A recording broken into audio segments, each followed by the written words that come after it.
Especialistas em tecnologia pediram uma pausa no avanço de sistemas com inteligência artificial. Em carta publicada no site futuresoflife.org, o grupo pede a criação de órgãos reguladores e a responsabilização por danos causados com o uso da ferramenta.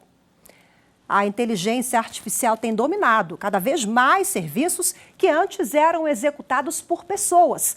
No campo do direito, agiliza decisões e melhora a eficiência do sistema judiciário.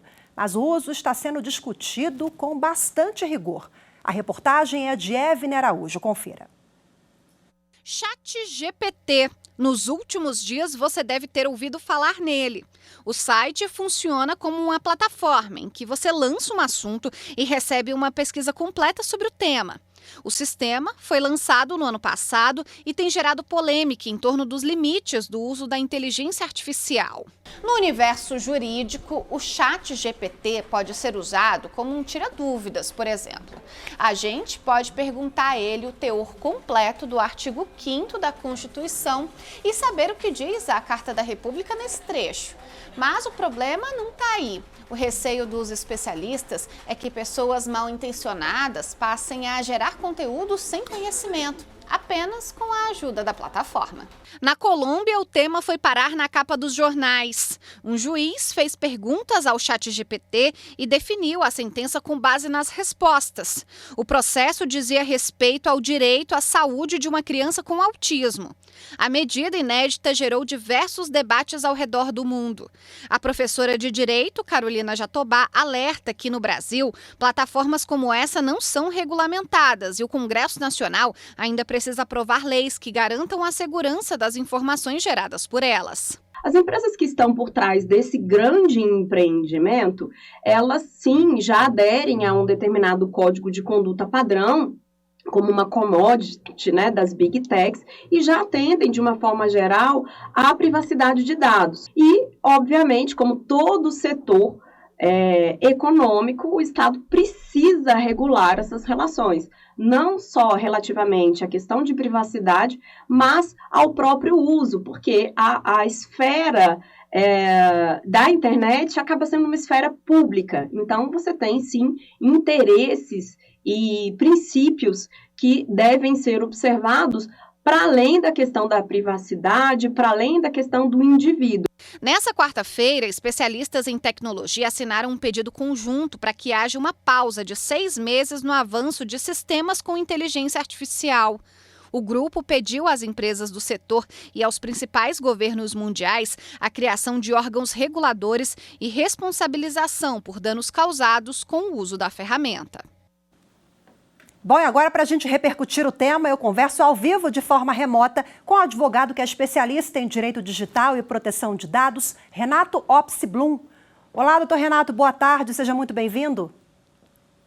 Boa tarde, Rafaela, boa tarde a todos, um prazer estar aqui com vocês. Prazer é nosso. A gente apresentou agora há pouco na reportagem um exemplo lá da decisão do juiz colombiano que justificou ali com base em conteúdos da inteligência artificial. Qual é a sua avaliação? Quais os riscos da inteligência quando não é usada de forma adequada a inteligência artificial no direito, doutor? Olha, a inteligência artificial, como é chamada hoje, na verdade é uma evolução do processamento de dados. Ou seja, do uso de software, que hoje nós temos mais potência, mais velocidade e muito mais conteúdo. Inclusive, a própria inovação ela vem se repetindo ao longo do tempo. E se nós fizermos um exercício, voltar um pouquinho no passado, nós podemos voltar ao Watson da IBM, que ficou muito famoso, na época resolvendo e estimando problemas de saúde e também alguns exercícios jurídicos. Mas agora nós temos algo com mais escala, mais facilidade, no formato de chat, então no formato de conversa, então fica mais gostoso, mais próximo, dá até uma impressão que você está mesmo conversando com alguém.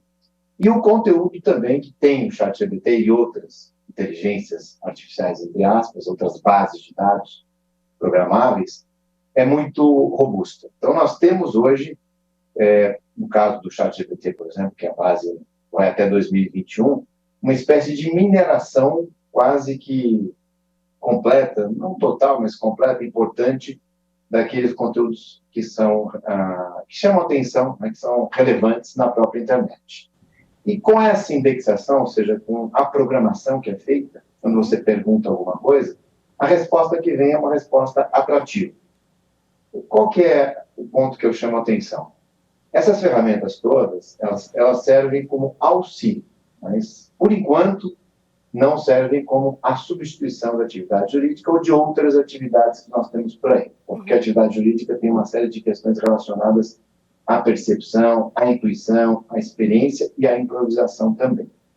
Nós não podemos negar que essa tecnologia vem com muita força, é até irreversível, como eu gosto de discutir com os meus alunos, inclusive nesse caso, né, do juiz colombiano, que usou, não vou dizer como modelo, mas como inspiração para a sua sentença. Então, é algo que, sim, é positivo, né, ajuda muito o trabalho do nosso dia a dia, nós temos mais informações, inclusive, mas não é necessariamente uma resposta, ou não são informações sempre críveis ou sempre exatas ou corretas. Isso depende muito, inclusive, da forma pela qual, como se pergunta ao ChatGPT, tá, do chat, e, inclusive, um exercício que eu convido, e façam perguntas distintas, provavelmente as respostas também serão distintas, mas é algo que ainda está em estudo e ainda está em desenvolvimento. Esse alerta, que você citou, inclusive muito recente, até com Elon Musk que chama a atenção, isso envolve aquela dúvida, aquela preocupação. Será que as máquinas, no caso dos sistemas, irão dominar a sociedade? Porque existe o chamado machine learning, que seria o aprendizado de máquina, que, em tese, seria aquela sensação de que o sistema, né, a máquina, o chat, estaria aprendendo por ele mesmo. Que ainda não acontece, porque a programação ainda é lógica. Mas, em síntese, é algo que veio para ficar, muito potente, e que ajuda bastante, não só nas atividades jurídicas, mas em situações que envolvam aí a necessidade de um conteúdo mais profundo e a sistematização, inclusive, de algumas tarefas. Veio para ficar, é um caminho sem volta, está no nosso dia a dia, né? Mas é um pouco até assustador, né? As pessoas param um pouco de pensar, né, doutor Renato? Enfim, no âmbito jurídico, então, realmente, por isso que provocou esse debate todo, chama atenção o caso do juiz colombiano. Mas como é que funciona direitos autorais, por exemplo? Quando a pessoa, um advogado ou, enfim, o operador do direito pega ali a sua petição, a sentença, de acordo com o chat, que a gente deu o exemplo agora, essa ferramenta. Pois é, Rafaela, as ferramentas são interessantes, ajudam, mas os problemas jurídicos, legais, são muito relevantes. Então, você citou a questão dos direitos autorais, que acontecem e talvez seja o ponto mais sensível no uso dessas ferramentas. Porque quando você minera, quando você agrupa, copia, né, trata uma quantidade gigantesca de informações, nós temos aí uma boa parte disso que decorrem são obras, né, intelectuais e, portanto, com direitos autorais ali envolvidos. Então, no caso do chat, por exemplo, quando a gente pede para ele criar um texto ou trazer um histórico de alguma circunstância, ou algo que envolva mesmo uma produção, um filme, um livro, um texto, etc., muitas vezes aquilo vem englobado num texto novo. Nós chamamos aí de ser uma obra derivada e, portanto, dependeria de autorização do autor ou dos autores.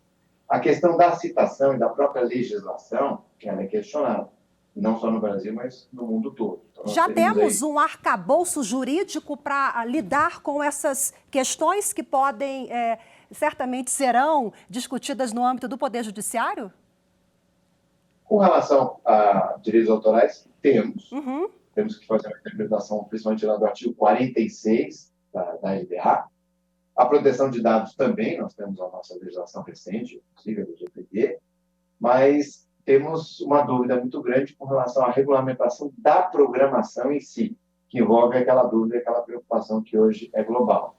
E aí nós temos a evolução muito rápida da tecnologia como um todo e uma dificuldade muito grande na legislação em si. O Brasil tem um projeto de lei interessante, o 2020, inclusive algumas propostas bem fechadas. A União Europeia tem também uma proposta até um pouco mais suave do que a última sugestão que foi feita no relatório dos juristas para o Senado, mas é algo irreversível, Rafaela. A regulamentação da programação vai acontecer e as discussões envolvendo direitos autorais serão, sim, judicializadas. Isso começou nos Estados Unidos com uma primeira ação, envolvendo uma obra, um quadro, inclusive, e que pode ser repetido, utilizado, etc. E também, recentemente, um grupo de autores, se não me engano, também entrou com uma ação, uma class action lá nos Estados Unidos, discutindo o aproveitamento das suas obras. Doutor Renato, os legisladores terão muito trabalho pela frente, né? Os operadores do direito também, porque isso promete muito debate, né? Bom, ficaria aqui também mais tempo com o senhor conversando, porque o assunto rende, infelizmente o tempo é curto. Agradeço demais, doutor Renato Opsblum, pela participação conosco. Boa tarde e até a próxima. Tchau, tchau. Boa tarde, até a próxima, se Deus quiser. Um abraço.